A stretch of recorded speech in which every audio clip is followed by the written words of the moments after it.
राउरकेलार बहुचर्चित दुई नाबालिका गणदुष्कर्म घटना दुई पीड़िता नाबालिका ओडिशा राज्य शिशु अधिकार सुरक्षा आयोगर दुई सदस्य भेटी नाबालिका स्वास्थ्य अवस्था भल थिबा बेले सरकार पक्षर समस्त साहाय्य और सहायता जोगाई दिज्व प्रतिश्रुति देइछन्ति। गत मास 21 तारिख राति दुई जन नाबालिका गणदुष्कर्म होइथिबा प्लांटसाइड थाना अभियोग होइथिला। दुई नाबालिका ऑटोरे उठाई नहीं विश्रा छक निकट में गणदुष्कर्म होइथिबा अभियोग होइथिला। दुष्कर्म अभियोग रे प्लांटसाइड थाना पुलिस 3 जन को गिरफ्त करी कोर्ट चालान करिछि। ओडिशा राज्य शिशु अधिकार सुरक्षा आयोगर दुई सदस्य रूबी विश्वाल और जालिना प्रियदर्शिनी दुई दिनिया राउरकेला गस्तरे आसी आज विभिन्न स्थान जाई स्थिति अनुध्यान करिसेंति। CWC चेयरमैन और मेंबर सह बैठक करने सह आसंताकाली जिला प्रशासन एसपी और पुलिस सह समीक्षा बैठक करिवार कार्यक्रम रही।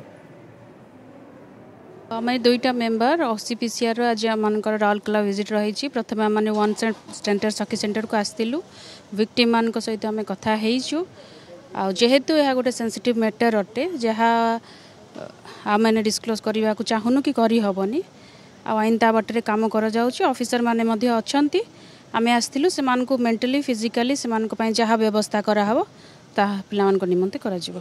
हाँ से माने जहाँ से प्रजुज्य सर्व प्रकार व्यवस्था पाइबा निमंते आम समस्त व्यवस्था करियो से माने निश्चय पाइबे।